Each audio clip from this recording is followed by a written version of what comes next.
तो जैसा कि लास्ट एपिसोड में हम लोगों ने देखा था कि जाओ यान वो और भी ज्यादा पावरफुल वॉरियर्स को चैलेंज करना चाहता था और इसके लिए वो अपने मास्टर से भी जाकर बात करता है, मगर उसका मास्टर शुरू में तो उसे मना कर देता है कि ये पागलपन है, इस तरह तुम अगर हर एक को चैलेंज करते रहोगे तो तुम्हारे सामने लोगों की लाइन लग जाएगी। मगर बाद में फिर वही उससे कहता है कि अगर तुम वाकई में ऐसा करना चाहते हो और तुम एक नई अचीवमेंट हासिल करना चाहते हो तो मैं तुम्हें इसके लिए नहीं रोकूंगा। और दूसरी तरफ हमने देखा था कि फिर जाओ यून कुछ एनर्जी बॉल्स को यूज करते हुए वहां पर अपनी क्योस बॉडी को रिफाइन कर रहा होता है और उसके साथ अपनी पावर को भी बढ़ाने की कोशिश करता है। इतने में फिर वहां पर उसकी ट्राइबुलेशन अपीयर होती है तो वो फौरन से अपनी ट्राइबुलेशन के लिए चला जाता है। और इतने में फिर वहां पर एल्डर लाइजू भी आ जाता है और उससे कहता है कि तुम किस चीज की तैयारी कर रहे हो।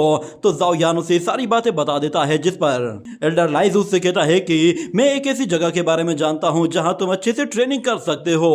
ये सुनने के बाद जाओ यून वो फौरन से अपना भेष बदल कर आ जाता है तो एल्डर फौरन से उसे अपनी लाइटनिंग के साथ टेलीपोर्ट करके एक ऐसी जगह पहुंचा देता है कि जहां पर हर जगह लड़ाइयां ही लड़ाइयां हो रही होती हैं। बहुत सारे स्पिरिट बीस्ट स्पिरिट बर्ड्स के साथ फाइट कर रहे होते हैं। जाओ यून देखता है कि वहां पर चारों तरफ लाशें ही लाशें पड़ी हुई हैं। ये देखकर वो भी काफी ज्यादा हैरान होता है और कहता है कि ऐसा लग रहा है कि शायद मैं किसी जंग के बीचों बीच आ पहुंचा हूँ। यहाँ चारों तरफ बहुत सारे स्पिरिट बीस्ट मौजूद हैं। इतने में फिर वहां पर कोई ग्रीन कलर की चीज आती है जो कि सीधा जाओ यून के पास आती है और जाओ यून को फिर एल्डर लाइजू की आवाज सुनाई देती है। वो जाओ यून से कहता है कि अगर तुम यहाँ से बाहर निकलना चाहो तो इस चीज को तोड़ देना, उसके बाद में फौरन से तुम्हें यहाँ से बाहर निकाल लूंगा। ये कहकर वो वहां से चला जाता है और दूसरी तरफ जाओ यून वो उस जगह को देखते हुए कहता है कि क्या यही वो जगह है जहाँ मुझे आना चाहिए था। इतना कहने के बाद अचानक से एक बीस्ट उस पर पीछे से आकर हमला करने की कोशिश करता है और अगले ही सीन हम देखते हैं कि जाओ यून आग जलाकर उसी बीस्ट को पकाकर खा रहा होता है और कहता है कि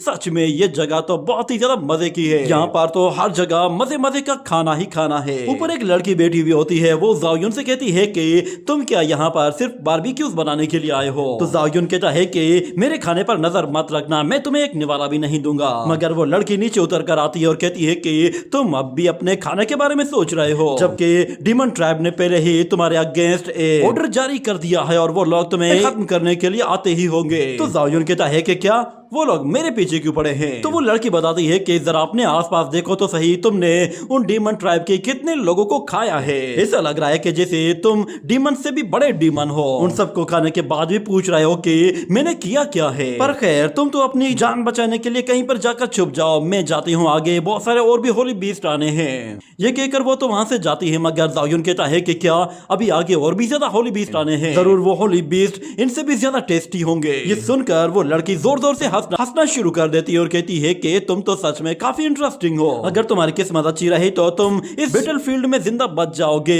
और अगर तुम बच जाओ तो मैं तुम्हें इस बैटलफील्ड के सेंटर पे मिलूंगी। ये कहकर वो वहां से चले जाती है और जाओ यून कहता है कि मुझे तुमसे मिलने में कोई दिलचस्पी नहीं। ये कहने के बाद वो जैसे ही उस बीस्ट को खाने लगता है तो अचानक उसे आवाज सुनाई देती है, जिसकी वजह से वो उस मीट पीस को फेंक देता है और कहता है कि चलो अब छुपने की कोई जरूरत नहीं, बाहर आ जाओ। ये कहने की ही देर थी कि हमें फिर वहां पर 3 लोगों को दिखाया जाता है। वो तीनों जाओ यून के सामने आकर कहते हैं कि तो फाइनली तुम हमें मिल ही गए, आज हम तीनों के तीनों तुम्हें मारकर अपने सारे स्पिरिट बीस्ट का बदला लेंगे। मगर जाओ यून उन्हें देखकर कहता है कि अरे वाह, इनमें से तो एक मोटा ताजा ईगल है, दूसरी एक मोटे और ताजी रैबिट गर्ल, नर्म और मुलायम और ताजा सा मोटा सा टर्टल है। लगता है कि आज रात तो मुझे पेट भर कर खाना मिलने वाला है। ये कहते ही वो जैसे उन पे हमला करता है तो वो तीनों ही उसे वापस पीछे धकेल देते हैं, जिस पर जाओ यून कहता है कि बाप रे, ये तो काफी ज्यादा ताकतवर है। ये कहने के बाद वो उल्टे पांव फिर वहां से दुम दबाकर भागने की कोशिश करता है तो वो तीनों के तीनों उसका पीछा करते हैं और उसे दोबारा से पकड़ने की कोशिश करते हैं, मगर जाओ यून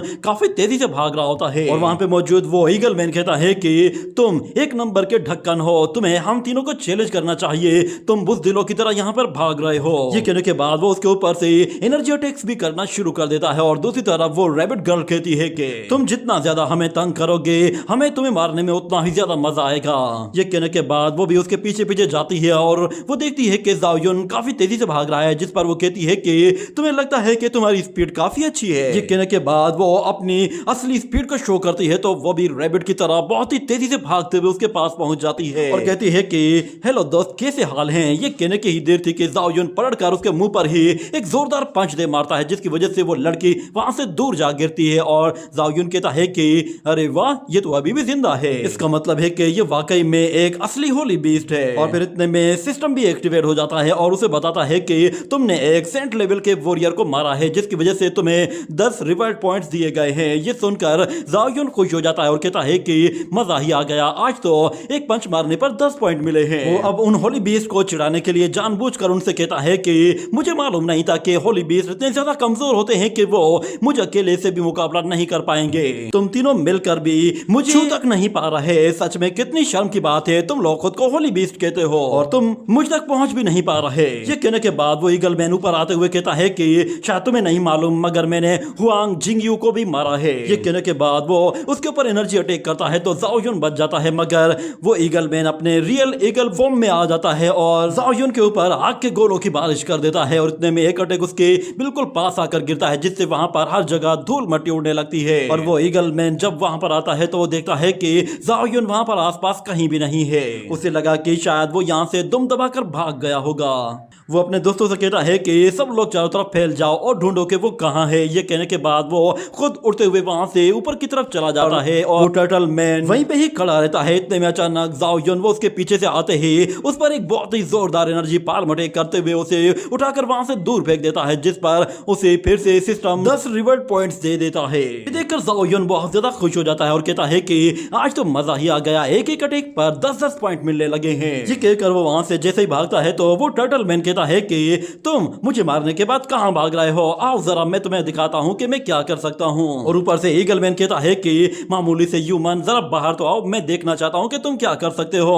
ज़ाओ युन जानबूझकर उसके सामने आता है और उसका ध्यान भटकाता है और दूसरी तरफ वो ईगल जाकर सीधा उस बेल से टकरा जाता है और दोबारा से सिस्टम एक्टिवेट होता है और कहता है कि हमने डिटेक्ट कर लिया है, तुमने सेंट लेवल के एक और वॉरियर को पहुंचाई है, जिसकी वजह से सिस्टम तुम्हें 10 रिवॉर्ड पॉइंट्स दे रहा है। ये देखकर ज़ाओ युन जोर जोर से हंसना शुरू कर देता है और ईगल मैन जब खड़ा होता है तो वो कहता है कि धत्तेरी की ये लड़का तो एक नंबर का शैतान लग रहा है। और इतने में उसके बाकी दोस्त भी आ जाते हैं और ईगल मैन कहता है कि सब लोग एक साथ मिलकर इस पे वार करते हैं। इतना कहने की ही देर थी कि वो तीनों ही फिर बड़े बड़े आग के गोलों के साथ उस पर हमला करते हैं तो ज़ाओ युन फौरन से वहां से ऊपर की तरफ कूद जाता है, जिसकी वजह से वो उन अटैक से बच जाता है। और वो देखता है कि जिस जगह वो आया है वहां पर अब वो लोग उसका पीछा नहीं कर रहे, जिस पर वो भी बिल्कुल रिलैक्स हो जाता है। और इस तरह वो रैबिट गर्ल कहती है कि ब्रदर हम लोग उसका पीछा क्यों नहीं कर रहे, वो तो फॉरबिडन एरिया की तरफ भाग रहा है। मगर ईगल मैन कहता है कि उसे जाने दो। और दूसरी तरफ हमें दिखाया जाता है कि ज़ाओ युन भागते भागते एक ऐसी जगह पहुंच जाता है जहां पर उसे एक स्टोन में लिखा हुआ दिखाई देता है कि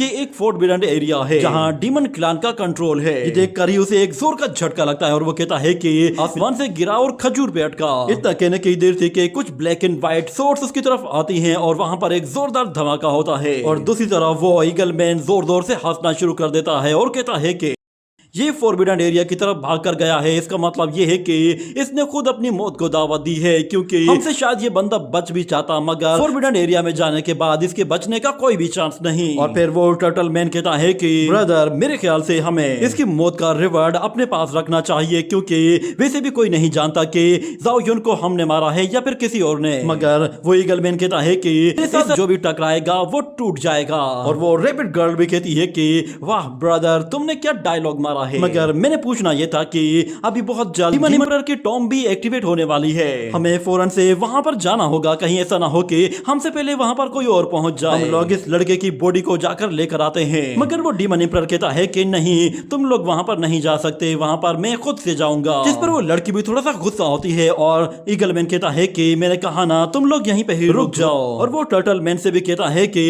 तुम भी यहीं पे ही रहना और एक बात का ख्याल रखना कि कोई भी मॉन्स्टर या फिर विल बीस्ट यहाँ पर नहीं आना चाहिए। तो फिर टर्टल मैन कहता है कि ब्रदर तुम बेफिक्र हो जाओ, मैं यहाँ पर चट्टान की तरह खड़ा रहूंगा और किसी को भी आगे आने नहीं दूंगा। तो ईगल मैन कहता है ठीक है, तो फिर मेरे वापस आने का इंतजार करना, मैं बहुत जल्द वहां से रिवॉर्ड लेकर आऊंगा और जो भी हमें इनाम मिलेगा उसे हम लोग आपस में 3 हिस्सों में डिवाइड कर देंगे। और वो रैबिट गर्ल से भी कहता है कि उम्मीद है कि तुम्हारी इस छोटी सी खोपड़ी में मेरी बात बैठ गई होगी। ये कहकर वो वहां से चला जाता है। और इस तरफ हम देखते हैं कि ज़ाओ युन पर जिस बंदे ने हमला किया था वो दिखाई नहीं दे रहा था, मगर वहां पर बहुत सारी सोर्स आ रही होती हैं जो कि ब्लैक एंड व्हाइट होती हैं और जाओ यून खुद को उनसे बचाते हुए वहां से पीछे हटता जा रहा होता है और जैसे ही कुछ सोर्स सीधा उसकी तरफ आती हैं तो वो उन्हें रोकने के लिए अपने सामने फिर से शील्ड बना लेता है और बड़ी ही मुश्किल के साथ उन सोर्स को वापस पीछे धकेलता है और उसे फील होता है कि जैसे जो भी बंदा यहाँ पर मौजूद है वो कुछ ज्यादा ही ताकतवर है, मगर वो उसे विजिबल करने के लिए फौरन से अपनी एक एनर्जी पाल्म टेक्निक को यूज करते हुए वहां पे मौजूद उस छुपी हुई फॉर्मेशन को अनलॉक कर देता है, जिसकी वजह से वहां पे मौजूद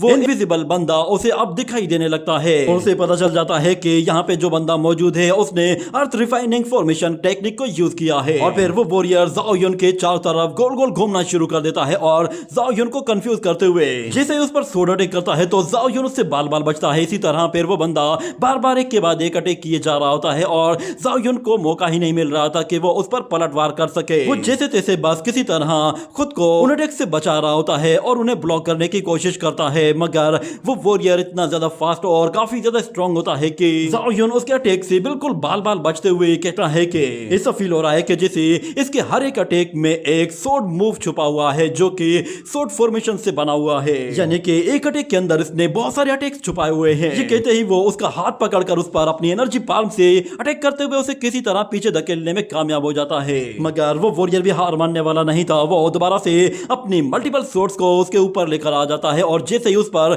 सोड रेन टेक्निक को यूज करता है तो जाओ यून सोड रेन से बचते हुए यहाँ वहां भागते ही अपनी जान किसी तरह बचा लेता है और कहता है कि मुझे किसी भी तरह इस सोड मूव को अनलॉक करके इस सोड फॉर्मेशन को तोड़ना होगा। इतना कहते ही वो फौरन से ऊपर की तरफ चला जाता है और वो सोर्स भी जैसे उसकी तरफ आती हैं तो जाओ यून तेजी से नीचे आते हुए एक जोरदार किक से उस वॉरियर को उठाकर दूर फेंक देता है। अगले सीन में हम लोग दोबारा से उसी रैबिट गर्ल को देखते हैं। वो कहती है कि ईगल मैन हम लोगों को अपने साथ नहीं लेकर गया, इसका मतलब यह है कि वो अकेले ही सारे के सारे बेनिफिट्स हासिल करेगा। नेक्स्ट ईयर जब भी वो एम्परर टॉम ओपन होगी मैं इस बंदे का बिल्कुल भी साथ नहीं दूंगी। और दूसरी तरफ वो टर्टल मैन उससे कहता है कि तुम जरा शांत हो जाओ, वो डीमन टॉम बहुत ही ज्यादा खतरनाक है, मेरे ख्याल से उसे अकेले ही जाने दो। अच्छा है कि वो वहां पर खुद ही जाकर अकेले ही सारे खतरों से निपटेगा और हमें यहाँ पर बैठे बैठे ही अच्छा खासा रिवॉर्ड मिल जाएगा, इससे बेहतर हमें और क्या चाहिए। ये सुनकर वो लड़की कहती है कि अरे हाँ ये आइडिया तो काफी अच्छा है, मगर उस ईगल मैन ने मुझसे ये बात क्यों नहीं कही कि वो मुझे बराबर का हिस्सा देगा। अगले सीन में हम लोग दोबारा से जाओ यून को देखते हैं। उसने जैसे ही वहां पर किक से अटैक किया था उसके सामने वहां पर एक जायंट सोड अपीयर हो गई थी। उसे देखकर वो कहता है कि अच्छा तो ये सोड रेन की लास्ट सोड वेव टेक्निक है, इसका मतलब ये है कि ये लड़ाई अब खत्म होने वाली है। इतना कहने के बाद वहां पे मौजूद वो वॉरियर फिर जाओ यून से कहता है कि अरे वाह तुम तो काफी समझदार हो और तुम काफी जीनियस भी लग रहे हो, तुम वो पहले बंदे हो जिसने मेरे 9 सोड मूव्स को झेला है और उसके बावजूद भी जिंदा खड़ा है। इतना कहने के बाद वो उसके सामने आ जाता है और उससे कहता है कि बच्चे तुम सच में इस लायक हो कि तुम मेरे असेसमेंट में क्वालिफाई कर सको। तो फिर जाओ यून कहता है कि सीनियर मैं आपकी बहुत ज्यादा रेस्पेक्ट करता हूँ पर मैं आपको जानता नहीं हूँ कि आपका नाम क्या है। ये सुनकर वो एल्डर हंसना शुरू कर देता है और कहता है कि अच्छा तो तुम्हें मेरा नाम मालूम नहीं है, ये तो बड़ी हैरत की बात है। वैसे लोग मुझे डीमन ट्राइब का डीमन डुगु जियान कहते हैं, तुमने कभी तो किसी सोड डीमन का नाम सुना ही होगा। तो फिर जाओ यून कहता है कि सीनियर आप एक सोड डीमन है। तो एल्डर कहता है कि हाँ क्या तुमने मेरे बारे में कभी सुना है। तो फिर जाओ यून कहता है कि क्या कहा आपने, सिर्फ सुना? मैंने तो आपके बारे में इतनी बातें सुनी है कि सुन सुन के मुझे वो सारी बातें याद हो गई हैं। मेरा मास्टर तो सारा दिन आपके ही बारे में बातें करता रहता है। उसने बताया था कि आपने अकेले ही 8 सेंट वॉरियर्स को अकेले ही पजेस कर लिया था और वो 8 के 8 बेमौत मारे गए थे। आप तो सच में हमारी न्यू जनरेशन के लिए एक रोल मॉडल की तरह है। मगर फिर वो एल्डर कहता है कि क्या बकवास कर रहे हो, मैंने ऐसा कब किया? और जहां तक तुम उन्हें डीमंस की बात कर रहे हो तो उनकी मौत मेरी वजह से नहीं हुई बल्कि वो तो ट्राइबुलेशन की वजह से मारे गए थे। पर हाँ उन लोगों ने मेरे अगेंस्ट एक बहुत बड़ी गेम खेली थी जिसकी वजह से मैं एक बुरी सिचुएशन में फंस गया था और फिर मुश्किल से ब्रेक थ्रू करने के बाद जाकर मैंने उन 8 को खत्म किया था। तो फिर जाओ यून कहता है कि इसका मतलब ये है कि उस लड़ाई में आप मारे नहीं गए। तो एल्डर कहता है कि नहीं, बदकिस्मती से उसके बाद ही वहां पर 18,000 डीमन रैंकिंग की ट्राइबुलेशन अपीयर हुई थी। ये कहकर वो वहां पर रोना शुरू कर देता है तो जाओ यून की आंखों में भी आंसू आ जाते हैं और उसी के साथ ही ये एपिसोड यहीं पे ही एंड हो जाता है।